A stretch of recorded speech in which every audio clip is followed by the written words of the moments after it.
trains are cool. They're a cornerstone of any public transport network in any city in the UK. And while they might be nowhere near as easy to implement into a city landscape as your average bus route, and while local governments and councils might try to get alternatives such as metro systems like the London Tube or Glasgow subway, or tramways such as the Edinburgh trams or Sheffield super trams, you'd be hard pressed to find a city in the UK with more than 20,000 people that doesn't have any sort of rail link. However, there are two cities in the UK I can think of that have utterly awful rail networks, those being Leeds and Edinburgh. The difference between the two being that Edinburgh's public transport network as a whole is one of the best in Scotland and one of the best in the UK bar London, whereas Leeds' public transport network is UK renowned for being absolutely shit. However, Edinburgh used to have a thriving train network with trains to pretty much everywhere in the city. I mean, did you ever know that there was a train station in Niddry? What about Blackford? Or Drylaw? Murrayfield? Hell, what if I told you that the Tesco at Ox Gangs used to be a train station? Would you believe me? No. And rightfully so, it never was a station. But another massive Tesco in Edinburgh used to be a train station, and I will be visiting it in this series, along with dozens upon dozens of other stations. This is The Abandoned.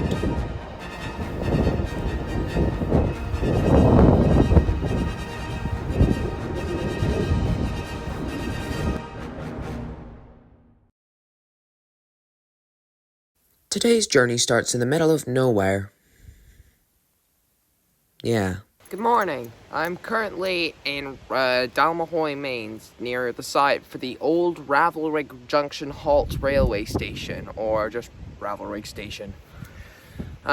It's currently Sunday at like 11 a.m. and I've had to walk with a massive phone stand, a 2-liter bottle of water, and a lunch box for like half an hour to get here. So this station is odd as it opened in 1884, closed in 1920, reopened one of the platforms for Dalmahoy Golf Course in 1927.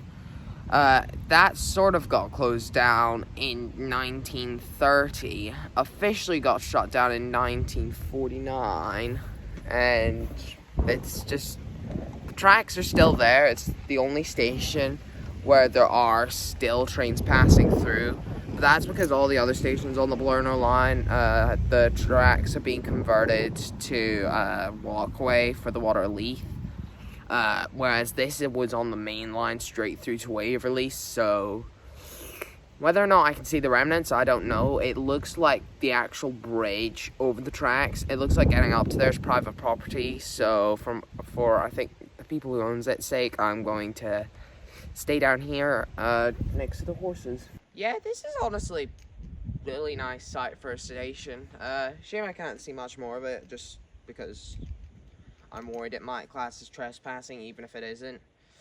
But yeah, honestly, this is a nice site for a station. Can't imagine it being very well used, though, just because, well, it's basically in the middle of nowhere. The next town over is Dalmahoy, and that's like a mile or so away. And the next one after that's Balerno, so... And next up on our list, an hour's walk away from Ravelrig, we have our next station, Balerno. So that's 2 sites in a row I am unable to access due to it being private property. I mean, you can see the sign. But yes, at Balerno Village Toll, there's a small street called Station Loan, which is mainly just a pavement. At the end of it is the old site for the Balerno Station. That's about as much as I can say without trespassing. Next up on our list, we have Currie Train Station, which is located just off of the main street on Kirkgate. At long last, a station I can access without having to worry about trespassing. So I am on the Kirkgate in Currie, on the bridge over the Water of Leith, as you can see here. And if I look just behind me, there should be a bridge with a max vehicle height underneath of 13.6 meters. And that is the site of where I'm next going. If you enter the Currie Conservation Area at the end of the bridge on the southbound end, once you're coming down from Currie Main Street, you can either go left down this narrow path which leads onto the Water of Leith walkway, Or you could got this set of steps, which are extremely steep, which will take you up to the bridge, which is now a cycle path, which was the original site for the Currie train station. I've got a nice bench, I can sit down.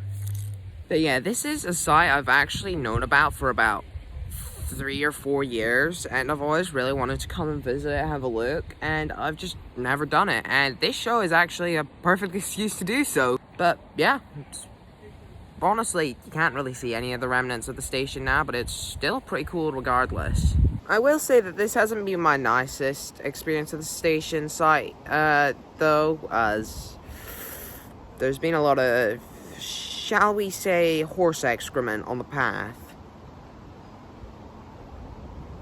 Yeah. Next up on the list, we have Juniper Green Station, which sticks out from the rest quite a bit more, considering the fact that the pathway gets wider at the old station site. I'm gonna be honest, out of all of the projects I've done this year that involve me going out a lot, this episode is probably one of my favorites, if you can ignore the tag, but hello. This is nice, because I don't normally go on nice nature walks like this, but due to the way the Balerno Railway was laid out, it's right along the water of Leith in the middle of what is essentially a nature reserve, so making the most of it.